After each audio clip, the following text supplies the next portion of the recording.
नमस्कार। आकाशवाणी से प्रस्तुत है समाचार संध्या।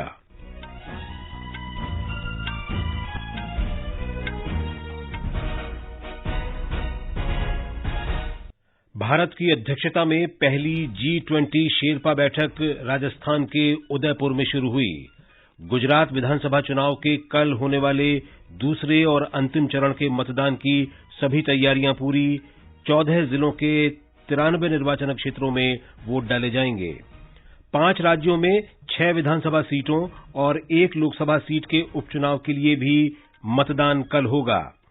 राष्ट्रपति द्रौपदी मुर्मू ने कहा, भारतीय नौसेना पर राष्ट्रीय समुद्री हितों की सुरक्षा सुनिश्चित करने की बड़ी जिम्मेदारी है।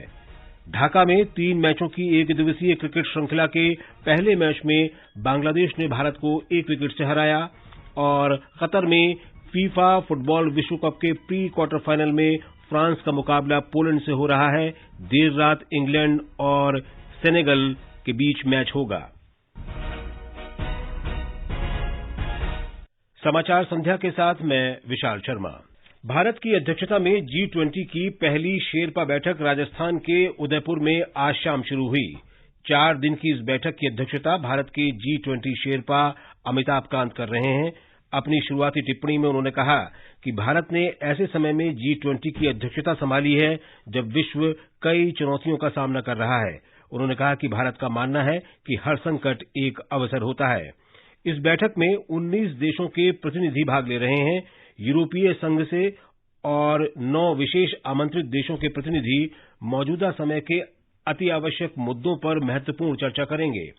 इससे पहले श्री अमिताभ कांत ने कहा कि भारत ने ऐसे समय में G20 की अध्यक्षता संभाली है जब दुनिया भर में भू राजनीतिक संकट, कोविड महामारी और मुद्रास्फीति के कारण वैश्विक ऋण में वृद्धि हुई है। 20 करोड़ लोग गरीबों की श्रेणी में चले गए हैं और 10 करोड़ लोगों की नौकरी नहीं है।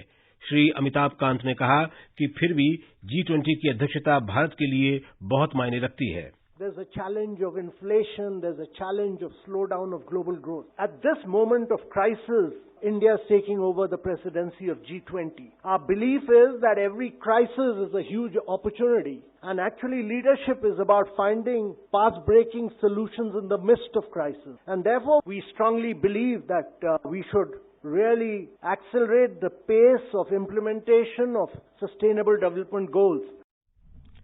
श्री अमिताभ कांत ने बताया कि वे कल भारत की प्राथमिकताओं के बारे में प्रस्तुति देंगे। उन्होंने बताया कि शेरपा ट्रैक और फाइनेंस ट्रैक के 12 कार्यकारी समूह बनाए गए हैं, जिनमें आर्थिक मामलों के विभाग के सचिव प्रस्तुति देंगे। इसके बाद भारत की प्राथमिकताओं के बारे में चर्चा की जाएगी। अंतर्राष्ट्रीय संगठन और आमंत्रित देश भी अपना दृष्टिकोण साझा करेंगे। उन्होंने बताया कि इस बैठक में भारत द्वारा निर्धारित कार्यसूची पर सहमति बनाने की कोशिश की जाएगी। परमाणु ऊर्जा और अंतरिक्ष राज्य मंत्री डॉक्टर जितेंद्र सिंह कल से संयुक्त अरब अमारात में शुरू हो रही आबू धाबी अंतरिक्ष परिचर्चा में भारतीय प्रतिनिधिमंडल का नेतृत्व करेंगे। वे इजरायल के राष्ट्रपति इसाक हर्जोग के साथ उद्घाटन सत्र को संबोधित करेंगे। 2 दिन की इस अंतर्राष्ट्रीय बैठक में doctor Jitendra Singh role of foreign policy in enabling space diplomacy and international cooperation पर मंत्री स्तरीय बैठक में भाग लेंगे। गुजरात विधानसभा चुनाव के दूसरे और अंतिम चरण के लिए कल होने वाले मतदान की सभी तैयारियां पूरी कर ली गई हैं। अहमदाबाद, वडोदरा और गांधीनगर सहित 14 जिलों की 93 सीटों पर सवेरे 8 बजे से शाम 5 बजे तक वोट डाले जाएंगे। हमारे संवाददाता ने बताया है कि 69 महिलाओं सहित कुल 833 उम्मीदवार चुनाव मैदान में हैं।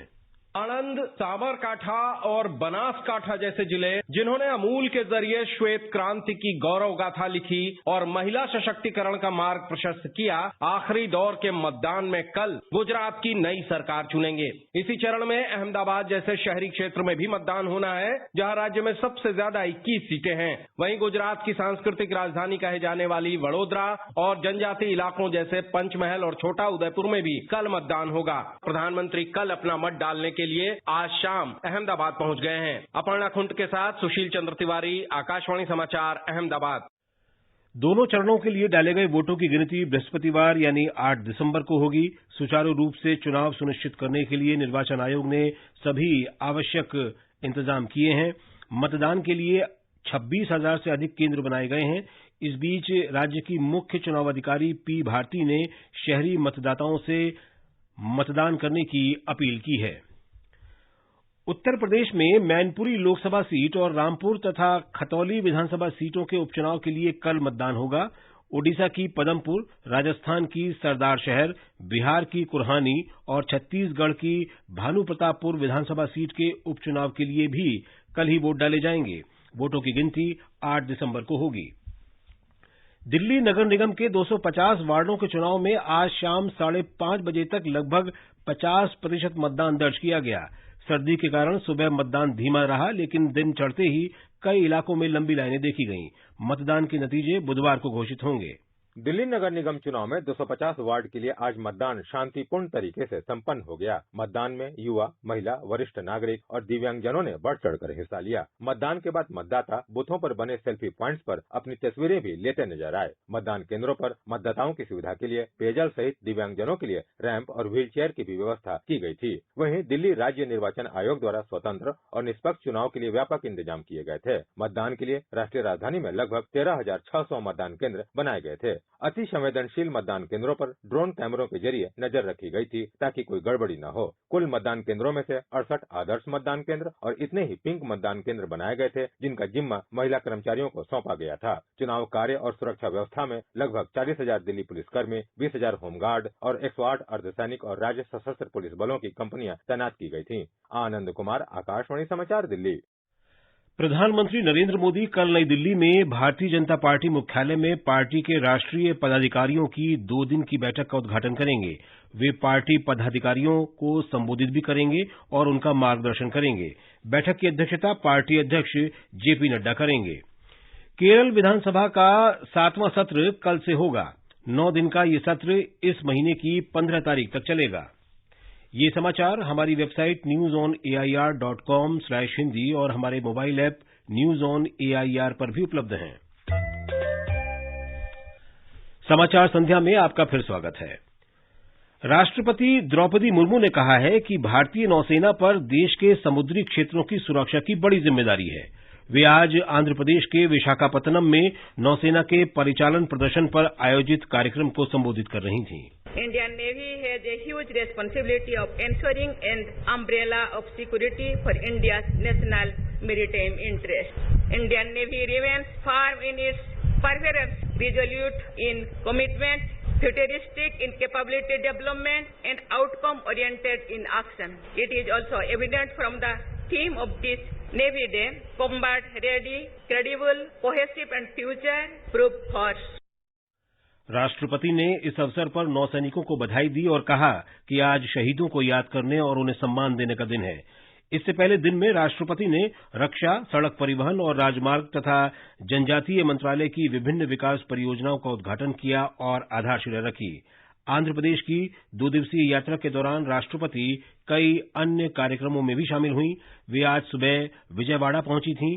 वे कल तिरुपति में श्री पद्मावती महिला विश्वविद्यालय में विद्यार्थियों, अध्यापकों और विशिष्ट उपलब्धि प्राप्त करने वाली महिलाओं के साथ संवाद करेंगी।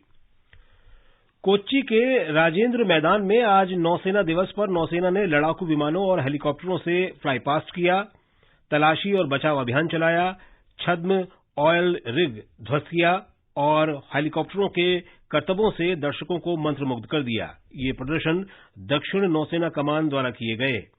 नौसेना बैंड ने बीटिंग द रिट्रीट का प्रदर्शन किया और नौसेना के पोतों को रंग बिरंगे प्रकाश से रोशन किया गया।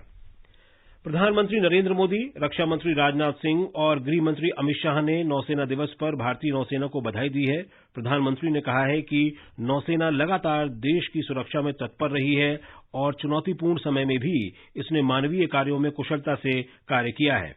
रक्षा मंत्री राजनाथ सिंह ने भी नौसेना के साहस, कटिबद्धता और कौशल की प्रशंसा की है। उन्होंने कहा कि भारतीय नौसेना हमारी समुद्री सुरक्षा को अक्षुण्ण रखने में अग्रणी रही है।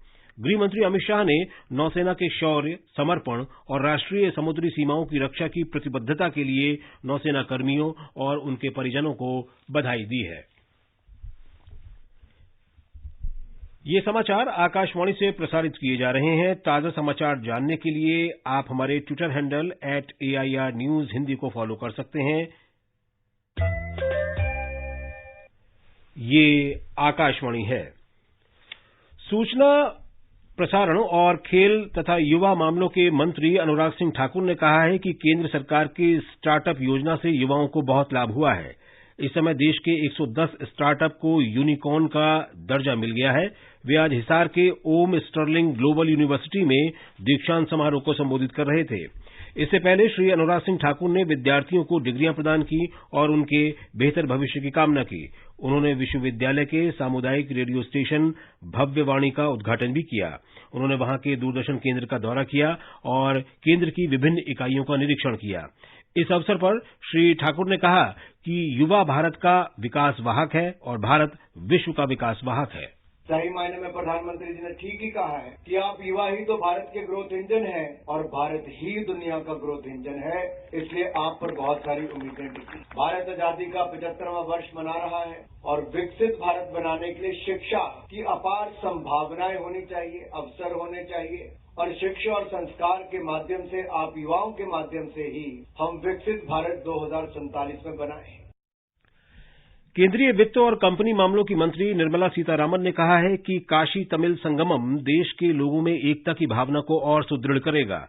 वे काशी तमिल संगमम के बनारस हिंदू विश्वविद्यालय में आयोजित एक शैक्षिक सत्र में मुख्य अतिथि के तौर पर बोल रही थीं। वित्त मंत्री ने कहा कि काशी तमिल संगमम इस साझा विरासत को तराशने का सबसे अच्छा अवसर है। काशी तमिल संगमम के आयोजन के लिए प्रधानमंत्री नरेंद्र मोदी का आभार व्यक्त करते हुए वित्त मंत्री ने कहा कि एक भारत श्रेष्ठ भारत के दृष्टिकोण के अनुसार यह दो विविध और समृद्ध संस्कृतियों के मिलन का अवसर है।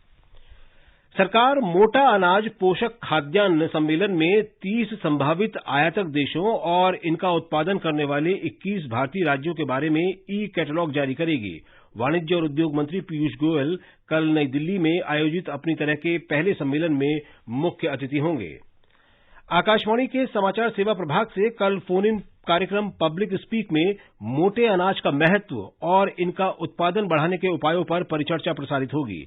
हमारे स्टूडियो में उपस्थित विशेषज्ञ भारतीय कृषि अनुसंधान परिषद में बीज विभाग में अपर महानिदेशक डॉक्टर डी.के. यादव और कृषि तथा किसान कल्याण मंत्रालय में अपर आयुक्त श्री आर.पी. सिंह श्रोताओं के प्रश्नों के उत्तर देंगे। श्रोता टेलीफोन नंबर 011-2371-7106 और 011-2331-4444 पर प्रश्न पूछ सकते हैं। कतर में फुटबॉल विश्व कप के प्री क्वार्टर फाइनल में इस समय मौजूदा चैंपियन फ्रांस का मुकाबला पोलैंड से हो रहा है। ताजा समाचार मिलने तक दोनों टीमें कोई गोल नहीं कर सकी थीं। देर रात 12:30 बजे इंग्लैंड का मुकाबला सेनेगल से होगा। दोनों टीमें पहली बार आमने सामने होंगी। एक रिपोर्ट। सेनेगल की टीम में युवा खिलाड़ी मौजूद हैं जो कड़ी टक्कर दे सकते हैं। इसकी बानगी उन्होंने ग्रुप स्टेज में दिखाई जब उन्होंने इक्वाडोर को 2-1 से हराया और नीदरलैंड्स को जीत के लिए नाको चने चबुआ दिए। इंग्लैंड की टीम आक्रामक अंदाज में खेलती है। सेनेगल की कमजोरी उसकी रक्षा पंक्ति है। उसके डिफेंडर्स को इंग्लैंड के हमलों को नाकाम करने के लिए अलग रणनीति अपनानी होगी। कागजों में इंग्लैंड मजबूत टीम है और वो रैंकिंग में 5वें स्थान पर है, लेकिन इसी विश्व कप में जब कैमरून ने ब्राजील को और ट्यूनीशिया ने फ्रांस को हराया तो टीम की रैंकिंग के कोई मायने नहीं रह जाते। हिमांशु कांडपाल, आकाशवाणी समाचार, दिल्ली। मीरपुर में पहले एक दिवसीय क्रिकेट मैच में बांग्लादेश ने भारत को 1 विकेट से हराकर 3 मैचों की श्रृंखला में 1-0 की बढ़त बना ली है। 187 रन के लक्ष्य के जवाब में बांग्लादेश ने 46 ओवर में 9 विकेट के नुकसान पर जीत दर्ज की।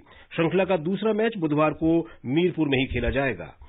और अंत में मुख्य समाचार एक बार फिर। भारत की अध्यक्षता में पहली G20 शेरपा बैठक राजस्थान के उदयपुर में शुरू हुई। गुजरात विधानसभा चुनाव के कल होने वाले दूसरे और अंतिम चरण के मतदान की सभी तैयारियां पूरी। 14 जिलों की 93 निर्वाचन क्षेत्रों में वोट डाले जाएंगे।